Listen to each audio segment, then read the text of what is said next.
अमेरिकी तैयारी को लेकर ईरान भी अलर्ट है और अमेरिका को जवाब देने की तैयारी भी कर रहा है। ईरान का मिसाइल युद्धाभ्यास जारी है। फारस की खाड़ी में भी युद्धाभ्यास ईरान कर रहा है।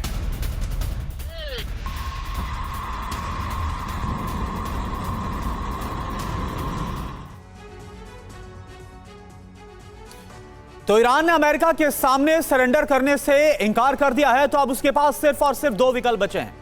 पहला क्या है, अब आगे अमेरिका से कोई भी बात नहीं करना, और दूसरा शर्तों पर अड़े रहना और युद्ध लड़ना। अब सवाल यह है कि ईरान क्या कर सकता है। अमेरिकी बेस पर मिसाइल से हमला कर सकता है, प्रॉक्सी को सक्रिय करके जंग में ईरान उतर सकता है। जी हां, अमेरिकी कमांड सेंटर को टारगेट करना इसका मकसद हो सकता है। हॉर्मुज स्ट्रेट को बंद कर सप्लाई रूट को काटना भी एक तरीका हो सकता है। ये सारी चीजें हैं, लेकिन चतुर्वेदी सर, अब बात यह है कि पहला पत्थर कौन चलाएगा। सारी बात यहां आकर रुकी है। अमेरिका इंतजार कर रहा है कि ईरान कोई गलती करे। ईरान कह रहा है कि अगर हमला हुआ हम पर तो हम जवाब देंगे। रवि, बहुत सही सवाल आपने कहा है कि कौन शुरुआत करेगा। ये मैं नहीं समझता कि जैसा अभी निनाद ने भी बोला है कि बिल्कुल एस्केलेट करेंगे, कोर्शन एक्सरसाइज करेंगे, प्रेशर्स बनाएंगे, डेटरेंस यूज़ करेंगे, बट शायद फुल स्केल वॉर पे नहीं जाएंगे, बिकॉज वो एक ऐसी जगह है जहां अमेरिका उलझना नहीं चाहेगा। उसके पास बहुत ऑप्शन हैं।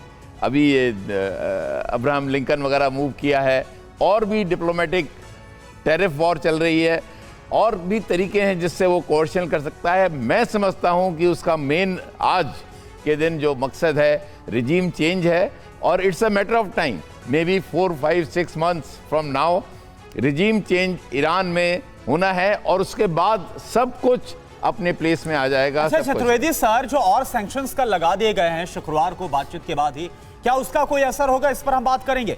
लेकिन इस बीच एक और बड़ी खबर, इसका हम रुख कर रहे हैं। आप देखिए, अमेरिका और ईरान के बीच जंग के आसार और ज्यादा बढ़ गए हैं। मस्कट वार्ता के बाद दोनों देशों में टकराव और तेज हो गया है, यानी कि हो उल्टा रहा है। चीन के अपने नागरिकों के लिए एडवाइजरी, अपने नागरिकों से ईरान छोड़ने की अपील की गई है। फौरन ईरान छोड़ने की एडवाइजरी को जारी कर दिया गया है, यानी ईरान का बहुत अहम सहयोगी चीन। और अब चीन को भी यह लग रहा है कि जो टकराव इस वक्त अमेरिका और ईरान के बीच में है, यह कभी भी युद्ध में तब्दील हो सकता है। एक और बड़ी खबर, ईरान को लेकर चीन की अमेरिका को चेतावनी। हम एक तरफा दादागिरी का विरोध करते हैं, चीन के विदेश मंत्री का बयान, दूसरे देशों के अंदरूनी मामलों में दखल अंदाजी का विरोध किया है चीन ने। ईरान के घटनाक्रम पर करीब से नजर है, यह चीन के उप विदेश मंत्री का अमेरिका को संदेश।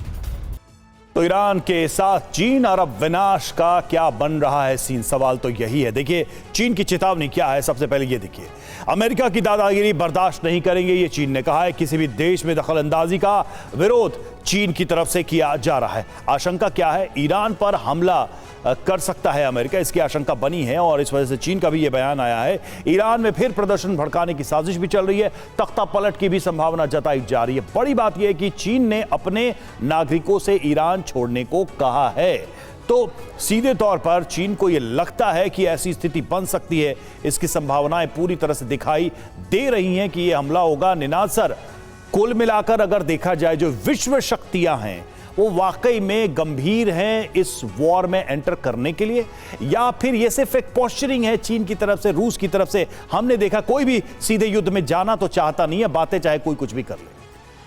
देखिए, चीन सबसे ज़्यादा गेन करता है ईरान के ऑयल से, चीन सबसे ज़्यादा गेन करता है ईरान की गैस से। 70% ईरान के इस वक्त जो लीगल और इलीगल एक्सपोर्ट्स है वो चीन पे जाते हैं। ये लड़ाई जो अमेरिका लड़ रहा है, ये जो जंगी बेड़ा अमेरिका ने भेजा है, वो सिर्फ ईरान से लड़ने के लिए नहीं भेजा, चीन को भी मैसेज भेजा कि जहाँ से भी आपके बड़े बड़े सप्लाई आते हैं वो हम बंद कर सकते हैं। बहुत बढ़िया आपने प्रश्न पूछा कि क्या ये सब बकवास कर रहे हैं, बात कर रहे हैं, या उनमें सचमुच पॉलिटिकल विल है कि वो उसको बैकअप करके चीन पूरी वर्ल्ड में अपनी एक्सपीडिशनरी फोर्स भेज के कुछ कर सके। मेरे को लगता नहीं है कि इस वक्त चीन उस पोजीशन में है। उसको साउथ चाइना सी में भी ध्यान देना है, ताइवान पे भी ध्यान देना है। ईरान इसीलिए एक तरह से अकेला अलग पड़ा है। कोई हिस्ट्री ऐसी है जब चीन ने ऐसा कोई ऑपरेशन किया हो, या इस तरह की किसी वॉर में अपने आप को डायरेक्टली इन्वॉल्व किया हो, कोई एग्जांपल?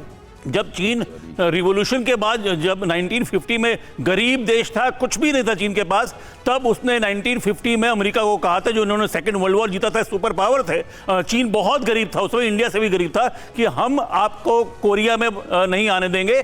40 लाख लोग घायल और मरे थे और कोरिया में नॉर्थ कोरिया आजाद रहा। सवाल तो यह है निनाद सेठ सर कि जिस तरह से चीन ने बोला है कि जो अमेरिका कर रहा है दखलंदाजी करना बिल्कुल भी ठीक नहीं है ईरान के अंदर, क्या अगर कोई हमला अमेरिका करता है तो चीन भी वहां हस्तक्षेप करेगा सैन्य तौर तरीके से? ये एक बड़ा सवाल है।